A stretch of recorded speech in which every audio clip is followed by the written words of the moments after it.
Hello viewers, आज के video में हम देखेंगे कक्षा 10वीं हिंदी वार्षिक परीक्षा में आने वाले दो नंबर के प्रश्न और इसके साथ इन प्रश्नों का उत्तर किस तरह से आपको लिखना चाहिए जिससे कि आपको पूरे में से पूरे अंक प्राप्त हो। तो शुरू करते हैं। और इसके पहले हमने कक्षा 10वीं के गद्य खंड और काव्य खंड और कृतिका वाले भाग के सभी तीनों ही भाग के एक एक नंबर के प्रश्नों की तैयारी कर ली है। वो तीनों ही वीडियो चैनल पर उपलब्ध है। आप उनको देखकर एक एक नंबर के प्रश्नों की तैयारी कर लोगे और उससे आपके कुल 30 अंक प्राप्त हो जाएंगे। अब हम दो नंबर के प्रश्नों की तैयारी कर रहे हैं। तो पहला प्रश्न है, रीतिकाल को श्रृंगार काल क्यों कहा जाता है? किसी एक कवि का नाम लिखिए। तो इसका उत्तर होगा, रीतिकाल में श्रृंगार रस प्रधान काव्य रचनाएं की गई, इस कारण से रीतिकाल को श्रृंगार काल कहा जाता है। रीतिकाल में श्रृंगार रस प्रधान काव्य रचनाएं की गई, इस कारण से रीतिकाल को श्रृंगार काल कहा जाता है। इसके बाद हमसे पूछा था किसी एक कवि का नाम, तो यहाँ हम लिखेंगे रीतिकाल के कवि। तो यहाँ है केशवदास, जिनकी रचना है रामचंद्रिका, और दूसरे बिहारी सतसई। तो इन दोनों में से किसी एक का ही नाम आपको लिखना है। यहाँ दो इसलिए लिख दी हैं कि कभी क्वेश्चन ऐसा भी आ सकता है कि रीतिकाल के दो कवि और उनकी रचनाएं लिखिए। तो ऐसे में हमें यदि दो कवि याद होंगे तो हम उस प्रश्न का उत्तर भी आसानी से दे सकते हैं। तो रीतिकाल के दो कवि हमें याद होना चाहिए। और इसमें पहले है केशवदास, इनकी रचना है रामचंद्रिका। दूसरे है बिहारी और इनकी रचना है बिहारी सतसई। इसके बाद अगला प्रश्न है, नई कविता की दो विशेषताएं लिखिए। तो इसका उत्तर होगा, पहली विशेषता है, नई कविता में कवियों ने नए प्रतीक व नए उपमानों का प्रयोग किया है। दूसरी है, नई कविता में लघु मानववाद की प्रतिष्ठा की गई है। तो नई कविता की दो विशेषताएं हैं, नई कविता में कवियों ने नए प्रतीक व नए उपमानों का प्रयोग किया है। दूसरी है, नई कविता में लघु मानववाद की प्रतिष्ठा की गई है। इसके बाद अगला प्रश्न है, खंड काव्य की कोई दो विशेषताएं लिखिए। तो इसका उत्तर होगा, खंड काव्य में जीवन की किसी एक घटना का वर्णन होता है। दूसरी है, खंड काव्य में एक ही छंद का प्रयोग होता है। तो बहुत आसान है खंड काव्य की दो विशेषताएं। पहली है, खंड काव्य में जीवन की किसी एक घटना का वर्णन होता है, और दूसरी, खंड काव्य में एक ही छंद का प्रयोग होता है। तो इस प्रकार से यदि आप इनके उत्तर याद करोगे तो आपको पूरे में से पूरे अंक प्राप्त हो जाएंगे। और आप इस वीडियो को एक या दो बार देख लोगे तो ये प्रश्नों के उत्तर भी आसानी से याद हो जाएंगे, क्योंकि सारे उत्तर सरल हैं और बहुत ही सरल भाषा में लिखे हुए हैं और इस तरह से लिखे हैं कि आपको पूरे में से पूरे अंक प्राप्त हो। इसके बाद अगला प्रश्न है, स्थायी भाव एवं संचारी भाव में कोई दो अंतर लिखिए। तो स्थायी भाव और संचारी भाव में अंतर लिखेंगे। पहला अंतर है, स्थायी भाव स्थायी रूप से सहृदय के हृदय में रहते हैं। स्थायी भाव स्थायी रूप से सहृदय के हृदय में रहते हैं। जबकि संचारी भाव में हम लिखेंगे, संचारी भाव पानी के बुलबुले की तरह बनते और बिगड़ते रहते हैं। तो यहाँ स्थायी भाव स्थायी रूप से सहृदय के हृदय में रहते हैं, जबकि संचारी भाव पानी के बुलबुले की तरह बनते और बिगड़ते रहते हैं। इसके बाद दूसरा अंतर है, स्थायी भाव 10 है और संचारी भाव में हम लिखेंगे, संचारी भाव 33 माने जाते हैं। स्थायी भाव 10 है, संचारी भाव 33 माने जाते हैं। इसके बाद अगला प्रश्न है, चौपाई छंद की परिभाषा उदाहरण सहित लिखिए। चौपाई छंद की परिभाषा उदाहरण सहित लिखिए। तो इसका उत्तर होगा, चौपाई एक सममात्रिक छंद है। इसके प्रत्येक चरण में 16-16 मात्राएं होती है। चौपाई एक सममात्रिक छंद है। इसके प्रत्येक चरण में 16-16 मात्राएं होती है। और इसका उदाहरण है, रघुकुल रीति सदा चली आई, प्राण जाई पर वचन न जाई। रघुकुल रीति सदा चली आई, प्राण जाई पर वचन न जाई। तो इस प्रकार से चौपाई छंद की परिभाषा उदाहरण सहित है। इसके बाद अगला प्रश्न है, अतिशयोक्ति अलंकार की परिभाषा उदाहरण सहित लिखिए। तो इसका उत्तर होगा, काव्य में जहाँ लोक सीमा का अतिक्रमण करके किसी बात को बढ़ा चढ़ाकर बताया जाता है, वहाँ अतिशयोक्ति अलंकार होता है।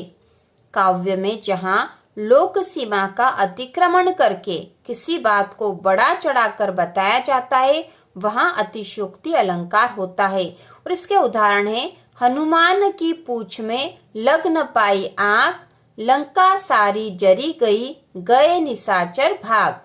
हनुमान की पूंछ में लग न पाई आंख, लंका सारी जरी गई, गए निशाचर भाग। तो इस प्रकार से अतिशयोक्ति अलंकार की परिभाषा और उदाहरण है। इसके बाद अगला प्रश्न है, आचार्य रामचंद्र शुक्ल के अनुसार निबंध की परिभाषा लिखते हुए आपके पाठ्यक्रम में सम्मिलित किसी एक निबंध रचना का नाम लिखिए। तो हमें यहाँ पे आचार्य रामचंद्र शुक्ल के अनुसार निबंध की परिभाषा लिखनी है और इसके साथ ही हमारे पाठ्यक्रम मतलब हमारी पुस्तक में जो एक निबंध है उसका नाम और रचनाकार का नाम यहाँ लिखना है। तो इसका उत्तर होगा, आचार्य रामचंद्र शुक्ल के अनुसार यदि गद्य कवियों की कसौटी है तो निबंध गद्य की कसौटी है। यदि गद्य कवियों की कसौटी है तो निबंध गद्य की कसौटी है। यह आचार्य रामचंद्र शुक्ल के अनुसार निबंध की परिभाषा है। और एक निबंध का नाम लिखना था अपनी पाठ्य पुस्तक में से, तो वह संस्कृति निबंध है और इसके निबंधकार है बदंत आनंद कौशल्यायन। तो इस प्रकार से इसका उत्तर होगा। इसके बाद अगला प्रश्न है, कहानी एवं उपन्यास में कोई दो अंतर लिखिए। तो कहानी और उपन्यास में हम अंतर लिखेंगे। इसमें पहला अंतर है, कहानी छोटी होती है, उपन्यास बड़ा होता है। दूसरा अंतर है, कहानी में एक घटना का वर्णन होता है जबकि उपन्यास में अनेक घटनाओं का वर्णन होता है। तो बहुत ही आसान है दोनों अंतर, कहानी छोटी होती है जबकि उपन्यास बड़ा होता है। दूसरा अंतर है, कहानी में एक घटना का वर्णन होता है जबकि उपन्यास में अनेक घटनाओं का वर्णन होता है। इसके बाद अगला प्रश्न है, हिंदी पद्य साहित्य को कितने कालों में विभाजित किया गया है? संवत में उनकी समयावधि लिखिए। तो इसका उत्तर होगा, हिंदी पद्य साहित्य को 4 कालों में विभाजित किया जाता है। हिंदी पद्य साहित्य को 4 कालों में विभाजित किया जाता है। यदि यहाँ पे पद्य साहित्य के स्थान पर हिंदी साहित्य को कितने कालों में विभाजित किया जाता है या किया गया है यह प्रश्न आता है, तब भी हम यही उत्तर लिखेंगे क्योंकि हिंदी साहित्य का जो इतिहास है वह वास्तव में हिंदी पद्य साहित्य का ही इतिहास है।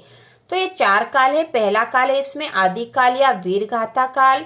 इसका जो समय है वह है संवत 1050 से 1375 तक।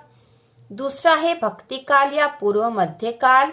इसका समय है संवत 1375 से 1700 तक। तीसरा काल है रीति काल या पूर्व मध्य काल। इसका समय है संवत 1700 से 1900 तक। चौथा काल है आधुनिक काल या गद्य काल। इसका समय है संवत 1900 से अब तक। इसके बाद अगला प्रश्न है, प्रगतिवादी 2 कवियों के नाम व उनकी एक एक रचना का नाम लिखिए। तो प्रगतिवादी 2 कवि और उनकी रचना के नाम लिखने हैं। तो इसमें पहले कवि नागार्जुन, इनकी रचना है युगधारा। दूसरे कवि शिव मंगल सिंह सुमन और इनकी रचना है प्रलय। नागार्जुन, युगधारा, शिव मंगल सिंह सुमन, प्रलय। इसके बाद अगला प्रश्न है, काव्य की परिभाषा व उसके भेद लिखिए। काव्य की परिभाषा व उसके भेद लिखिए। तो इसका उत्तर होगा, आचार्य विश्वनाथ के अनुसार रसात्मकम वाक्यम काव्यम, अर्थात रस युक्त वाक्य ही काव्य है। आचार्य विश्वनाथ के अनुसार रसात्मकम वाक्यम काव्यम, अर्थात रस युक्त वाक्य ही काव्य है।